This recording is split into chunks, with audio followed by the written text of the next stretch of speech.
कहानी का नाम है एडजस्टमेंट।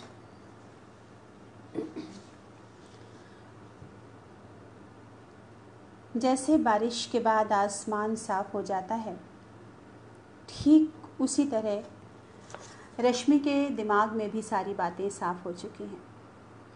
लेकिन इस बेमौसम बारिश ने मन से आँख तक जिस कदर जल जमाव कर दिया है, उससे उबरने की कोई गुंजाइश फिलहाल नहीं दिखती। रसोई में सुमन को जल्दी जल्दी काम निपटाने का निर्देश दे दिया है, लेकिन खुद उसके दिमाग को एक ही बात पिछले कई रोज से धीमे धीमे मथ रही है। सिर दर्द फिर शुरू हो चुका है। चाय की प्याली लेकर कुछ पल के लिए बालकनी में टिक जाना भी आज राहत नहीं दे रहा। रत्नेश ने आज सुबह ही बताया, परसों शनिवार को दिन 2 बजे की फ्लाइट है। अम्मी को फाइनली चले जाना है, घर से दूर, उससे दूर। दिक्कत यह है कि रश्मि अभी तक इस बात को स्वीकार नहीं कर पाई है। अभी तो उसने अम्मी के बिना अकेले रहने की कोई तैयारी भी नहीं की है। फैसले का तो सवाल ही नहीं उठता। इतना बड़ा फैसला रत्नेश ने उसकी मर्जी के बगैर लिया है और खुद रश्मि अपने आप को ठगे जाने की शिकायत भी नहीं कर सकती, क्योंकि रत्नेश के ही शब्दों में ये अम्मी की बेहतरी के लिए है। यार, तुम एक जिम्मेदार माँ होकर नहीं समझोगी तो कैसे चलेगा। रत्नेश की इस दलील ने रश्मि को हमेशा की तरह चुप करा दिया। वो नहीं कह पाई, नहीं पूछ पाई कि एक जिम्मेदार माँ होना सिद्ध करने के लिए ये कीमत होती है क्या। वो हमेशा की तरह ये भी नहीं पूछ पाई कि इसकी, उसकी, हर किसी की बेहतरी के सारे फैसले लेने का अधिकार हमेशा रत्नेश के पास ही क्यों होता है। आखिर वो भी तो कुछ है, उसका भी तो कोई वजूद है, कोई राय है। किसी की भी बेहतरी के लिए सोच पाना रश्मि से नहीं हो सकेगा, ऐसा क्यों लगता है रत्नेश को। घड़ी पर निगाह जाती है, बस 7 बजने ही वाले हैं। कुछ ही देर में रत्नेश आएंगे अम्मी को लेकर, ढेर सारे सामानों और गिफ्ट से लदे और उसको लादे हुए। हॉस्टल जाने की बात पर बुरी तरह अपसेट हुए अम्मी को शीशे में उतारने के लिए रत्नेश ने यही तरीका अपनाया था जिसके लिए वो सारी दुनिया में जाने जाते हैं। तुम समझती नहीं हो रश्मि, काम अपने मुताबिक करवाना हो तो ये सब करना पड़ता है। किसी भी खास मौके पर अफसरों और ठेकेदारों के घर गाड़ी भर भर तोहफे पहुंचाते रत्नेश को टोकने पर यही उत्तर हमेशा हाजिर रहता। उनका हमेशा से ये गहरा विश्वास रहा है कि बिना घूस और उपहार दिए कोई काम नहीं करवाया जा सकता। बाहरी दुनिया में इस विश्वास की वजह रश्मि समझ सकती है, लेकिन जब रत्नेश यही फलसफा अपने निजी रिश्तों पर लागू करते हैं तो रश्मि का मन कड़वाहट से भर जाता है। जीवन में भावना, संवेदना, प्यार, स्नेह, दोस्ती, अपनापन, इन सब की जगह को बाजार से खरीदे हुए कीमती तोहफों से कैसे भरा जा सकता है। वो ये बात कभी नहीं समझ पाती, बस देखती रहती है जीवन की हर तिक्तता रिक्तता को अवसरानुकूल छोटे बड़े तोहफों से पाटते, पोंछते, संवारते रत्नेश को।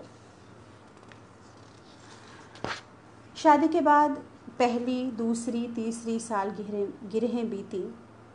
कभी रत्नेश उस पार्टी में शामिल नहीं हुए जिसे वो खुद ही प्लान और अरेंज करते थे। एक बार पहुंचे भी तो सबके जाने के वक्त रत्नेश की व्यस्तता और उससे भी ज़्यादा उनके स्वभाव से रश्मि जैसे जैसे वाकिफ होती गई, वैसे वैसे उसने विरोध भी करना शुरू कर दिया।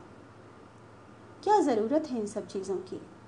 चलिए साथ साथ मंदिर हो आते हैं, बस भगवान का आशीर्वाद ही तो लेना है।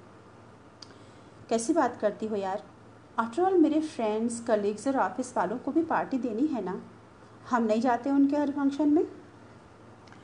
रत्नेश सामाजिक आदान प्रदान और दायित्वों की पूर्ति को सबसे ऊपर रखते थे। ये बात और कि इन सबके बीच रश्मि की सिर्फ रत्नेश के साथ मंदिर जाकर माथा टेकने की इच्छा हमेशा अधूरी रही, क्योंकि रत्नेश के मुताबिक ये कभी भी किया जा सकता था। और जो कभी भी किया जा सकता था वो पिछले 15 सालों में कभी नहीं किया गया। रश्मि बालकनी से किचन की ओर लौटते हुए रत्नेश को फ़ोन लगाती है। कब आ रहे हैं आप लोग? मम्मा बस आ रहे हैं। रत्नेश ड्राइव कर रहे थे, फ़ोन अमीय ने उठाया। उसने चहकती हुई आवाज़ में बताया कि अभी वो रिबॉक के शोरूम जा रहे हैं, उसके बाद घर आएंगे। साथ ही साथ अपनी वाली स्पेशल चीज़ मैक्रोनी बनाने की फरमाइश भी कर दी। अमीय की स्पेशल का मतलब होता है माँ के हाथ की बनी मैक्रोनी। सुमन कितना भी अच्छा पका दे उसे भाता नहीं है। 100 शिकायतों की लिस्ट तैयार रहती है। बचपन से उसकी यही आदत है। चाहे कुछ भी खाना हो उसे रश्मि का बनाया यानी माँ का बनाया हुआ ही चाहिए। और कभी ज़्यादा मूड में हो साहब तो हाथ से खिलाने की फरमाइश अलग से। अब क्या होगा? कैसे रहेगा वो हॉस्टल में? कैसे खाएगा माँ के हाथ का खाना बिना शिकायत के?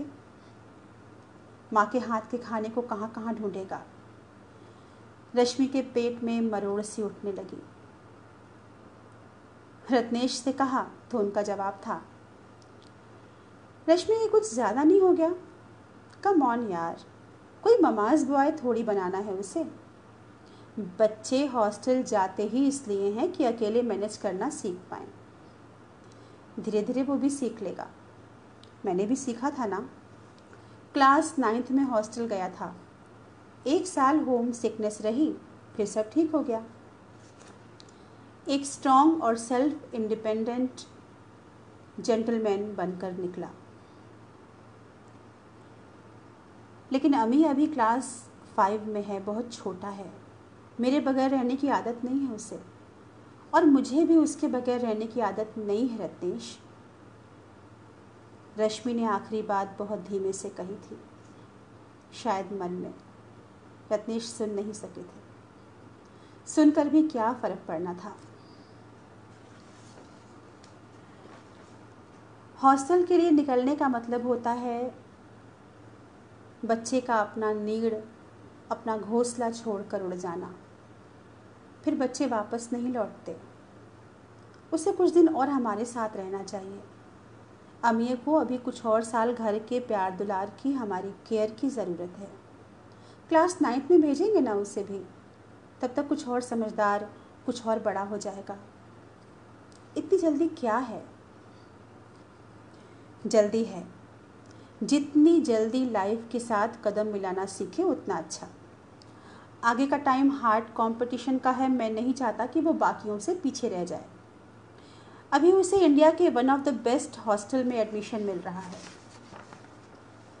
इस मौके को छोड़ना बेवकूफ़ी होगी। आगे चलकर इतनी आसानी से सीट नहीं मिलने वाली। It's final. Ami is going to hostel. Ratnesh ने अपनी बात इतनी दृढ़ता से ख़त्म की। रत्नेश ने अपनी बात इतनी दृढ़ता से ख़त्म की जैसे कोई न्यायाधीश आखिरी फैसला लिखकर कलम तोड़ दे। आगे किसी दलील की गुंजाइश नहीं थी। और वैसे भी रत्नेश की डिक्शनरी में इमोशनल होने का मतलब था बेवकूफ़ होना। किचन में सुमन ने अपना काम निर्देशानुसार जल्दी जल्दी समेट दिया है। आज उसे भी घर जाने की जल्दी है। आते ही उसने रश्मि को बताया था कि उसकी 10 साल की बेटी को बुखार है, उसे जल्दी घर पहुंचना है। सुमन को जाने की इजाज़त देकर रश्मि अम्मी की फेवरेट चीज़ मैक्रोनी बनाने में जुट गई। मन का बवंडर बदस्तूर जारी रहा।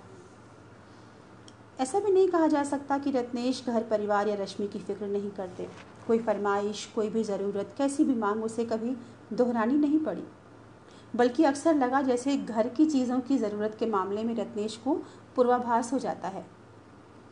पुरानी टीवी की जगह नई एलईडी लाने की बात थी तो कुछ यूँ हुआ कि रश्मि जब तक ये तय करती कि मार्च के महीने में तमाम देनदारियाँ और टैक्स के बीच इस किस्म का कोई खर्च किया जाए, एलईडी घर पहुंच चुकी थी। बाद में भी तो ली जा सकती थी रत्नेश, इतनी जल्दी क्या थी?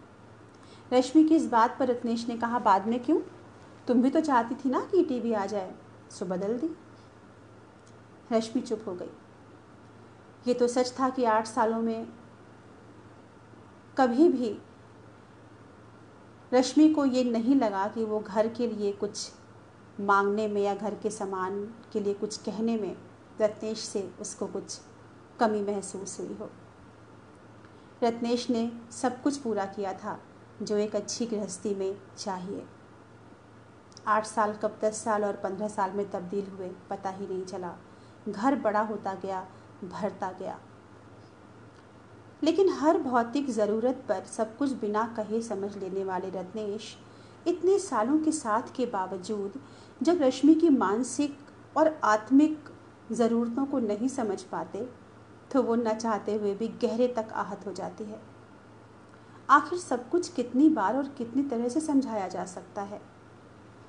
समाज में एक सुखी, संपन्न, संतुष्ट विवाहित महिला की छवि उसे खुश तो करती है, लेकिन मन का कोई कोना जैसे अनसुना, अनछुआ ही रह जाता है। कॉल बेल की आवाज़ आई।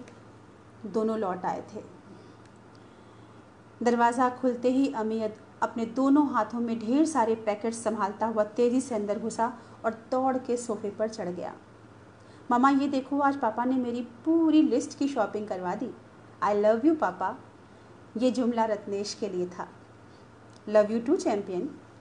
रत्नेश के चेहरे पर चिर परिचित मुस्कान थी, विश्व विजेताओं सरीखी।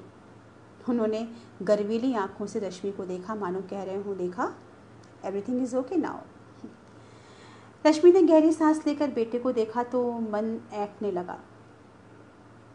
उसके दूर जाने के ख्याल ने उसे फिर उदास कर दिया। पिछले 15 दिन में अमी ने रो रो कर अपना हाल बुरा कर लिया था। मुझे हॉस्टल नहीं जाना, मुझे हॉस्टल नहीं जाना। उसे हॉस्टल नहीं जाना था। उसे इस बात से कोई फ़र्क नहीं पड़ता था कि उसका एडमिशन शहर ही नहीं बल्कि देश के सबसे महंगे और प्रतिष्ठित बोर्डिंग स्कूल में कराया जा रहा है। पिता द्वारा उसका उज्जवल और सफल भविष्य सुनिश्चित किया जा रहा है। 10 साल के नन्हे बच्चे से इतनी कैलकुलेशन की उम्मीद भी नहीं की जा सकती थी। अपने भविष्य से निर्लिप्त निष्प्रिय अमीय अपने वर्तमान के लिए बेचैन था। हॉस्टल में मम्मा नहीं होगी, दोस्त नकुल नहीं होगा, फिर वो कैसे रहेगा वहाँ पे, क्या करेगा? पापा ने कहा वहाँ नए दोस्त मिलेंगे, लेकिन नकुल तो नहीं। अमी इस डील से सहमत नहीं था और यही समय था जब रत्नेश ने अपनी मैनिपुलेट करने की कला का परीक्षण और क्रियान्वयन उस 10 साल के बच्चे पर किया और इस कला में वो कभी नहीं हारे थे। बड़ी बड़ी डील की थी उन्होंने। उन्हें मालूम था कि अपनी बात कैसे मनवाई जाती है। उन्होंने वही किया। अमिया को उसकी पसंद की हर चीज़ मिलेगी, उसकी हर फरमाइश पूरी की जाएगी। वो सारे गिफ्ट्स अभी ही दिला दिए जाएंगे जिसकी लिस्ट उसने बर्थडे के लिए बना के रखी है। सबसे बड़ी बात कि वेकेशन में हॉस्टल से लौटने पर उसे उसकी मनचाही जगह पर घुमाया जाएगा। मम्मा तो हमेशा उसकी है, उसके साथ ही रहेगी, हर मंथ मिलने आएगी। और रही बात दोस्त की, तो हो सकता है कि अमीर से हॉस्टल की तारीफ सुनकर नकुल के पापा अगले साल उसे हॉस्टल में डाल दें, तो दोनों दोस्त फिर मिल जाएंगे। एक 10 साल के बच्चे को बहलाने के लिए ये काफ़ी था, शायद बहुत ज़्यादा था। अमीर का रोना धोना रत्नेश को भी बर्दाश्त नहीं था, सो उन्होंने एक ऐसा प्लान बनाया कि वो सचमुच रोना भूल गया। आज उसकी फरमाइशों की फाइनल लिस्ट पूरी हो गई थी और वो हंस रहा था। So champion, are you ready to rock? Ratnesh ने विजयी स्वर में पूछा। Yes papa. अमीर ने मानो डील पर अपना फाइनल सिग्नेचर किया। रश्मि इस डील की मूक गवाह थी, सिर्फ मूक गवाह। सो परसों सुबह की हमारी फ़्लाइट है। अच्छे से सारी पैकिंग कर लो बेटा, क्योंकि उसे हॉस्टल जाके तुम्हें ही अनपैक करना होगा और आगे से सारी चीज़ें भी तुम्हें खुद संभालनी होंगी। रत्नेश ने अमीर से कहा तो अमीर चौंक गया। लेकिन पापा, आपने तो कहा था कि हॉस्टल में वार्डन अंकल आंटी होते हैं जो। हाँ होते हैं, लेकिन तुम केयरलेस नहीं हो सकते। हॉस्टल होगा, तुम्हारा घर नहीं। अचानक अमीर के चेहरे पर मानो हल्का भूरा रंग उतर आया। हॉस्टल होगा, घर नहीं। वो माँ से चिपक गया। बात मुंह से निकलने के साथ ही रत्नेश को गलती का एहसास हो गया था। उन्होंने तुरंत अमिया को पुचकारते हुए कहा, and I know that my champion will manage everything. Amiya चुप रहा, लेकिन थोड़ी देर बाद माँ के हाथों बनी चीज़ मैक्रोनी खाकर और अभी अभी खरीदे गए पसंदीदा स्पोर्ट्स शूज़, जैकेट, बैट और स्कूल बैग ने उसका मूड ठीक कर दिया। लेकिन रश्मि, वो वहीं अटक गई, वहीं अटकी रही। वो हॉस्टल होगा, घर नहीं। ये क्या बोल रहे हैं रत्नेश, और क्यों बोल रहे हैं? क्या समझाना चाहते हैं एक बच्चे को, वो बात जो वो खुद भी नहीं समझ सके? शनिवार जैसे सीधे दोपहर से ही शुरू हुआ। तैयारी, नाश्ता, एयरपोर्ट और फिर शाम तक अमिया के नए ठिकाने यानी हॉस्टल तक का सफ़र कुछ यूँ बीता जैसे कांच के गोल कंचे ढलान पर लुढ़का दिए गए हों। रत्नेश की अमिया के सामने रखी गई तमाम शर्तों में से एक शर्त यह भी थी कि रोना धोना बिल्कुल भी नहीं है। रोने की कोई बात ही नहीं है। हैप्पी हैप्पी मूड में मम्मी पापा को बाय बोलना है जब वो दोनों उसे हॉस्टल छोड़कर लौट रहे होंगे। और रश्मि को पता था कि ये शर्त सिर्फ अमिया के लिए नहीं, उसके लिए भी थी, उस पर भी लागू होती थी। नए स्कूल पहुंचने के बाद एडमिशन संबंधी सारी औपचारिकताएं पूरी कर लेने के बाद रश्मि ने अपने पर कड़ा अंकुश लगाया, देर तक लगाए रखा। आंसू जैसे आंखों की देहरी पर टक्कर मार रहे थे, लेकिन रश्मि ने खुद को अजब ढंग से पथरीला बना लिया। बल्कि कुछ को तो ऐसा लगा कि पिता से ज़्यादा माँ को बेटे को छोड़ने की जल्दी हो। सारी औपचारिकताएं पूरी करने के बाद रत्नेश ने सुपरिटेंडेंट से कहा, सर, अगर बच्चे को एडजस्टमेंट में कोई प्रॉब्लम हो तो हम 1-2 दिन रुक सकते हैं होटल में, अगर ज़रूरी हो तो। नहीं नहीं, बिल्कुल नहीं mister Shukla, everything is okay, आप लोग जा सकते हैं। वैसे भी हम बच्चे को बार बार पेरेंट्स से मिलना प्रेफर नहीं करते, शुरुआत में तो बिल्कुल भी नहीं। ऐसे में बच्चा खामखा इमोशनल होता है और एडजस्ट होने में टाइम लगाता है। एक बार वो सेट हो जाएगा तो आप लोग नेक्स्ट छुट्टियों में एक राउंड लगा सकते हैं। फ़ोन वीक में 1 बार अलाउड है, आपको हालचाल मिलता रहेगा। सुपरिटेंडेंट डॉक्टर कालरा ने इत्मीनान से कहा। रश्मि ने अपने अंदर एक पूरी दुनिया को उलटते पलटते महसूस किया।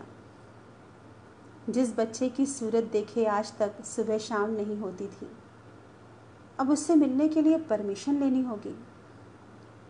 जिसकी bug bug bug bug bug bug उसके जीवन का संगीत थी, उससे बात करने के लिए, एक कॉल करने के लिए कोई एक दिन तय होगा, वो भी कुछ मिनटों के लिए। अमी वायदे के मुताबिक बिना रोए वार्डन के साथ हॉस्टल में चला गया, ऐसी तसल्ली रत्नेश ने जाहिर की। मगर उसके कुछ कहने के लिए थरथराते होंठ और डबडबाई आंखों की उदासी शायद रश्मि ने देख ली। शायद रश्मि ही देख सकती थी, माँ थी वो। बच्चे को हॉस्टल के सुपुर्द करके दोनों होटल लौटे तो लगा जैसे कोई काम ही नहीं रह गया, लगा जिंदगी बिल्कुल खाली हो गई। अगले दिन फ्लाइट से वापस लौटते हुए दोनों खामोश थे। बातों के गुब्बारे उड़ाने वाला अमिया साथ में नहीं था। कुछ वक्त बाद रत्नेश ने विंडो सीट पर खिड़की की ओर मुंह घुमाए बैठी रश्मि की हथेलियों को अपने हाथ में थामते हुए हौले से कहा, रश्मि, बच्चों को दूर भेजना पड़ता है, ये सच है ना? सब सीख लेते हैं एडजस्टमेंट। और हमारा बेटा तो बहुत स्मार्ट है, बहुत जल्दी एडजस्ट कर लेगा, सब कुछ मैनेज करना सीख लेगा, डोंट वरी। रश्मि ने धीरे से रत्नेश की ओर सिर घुमाया।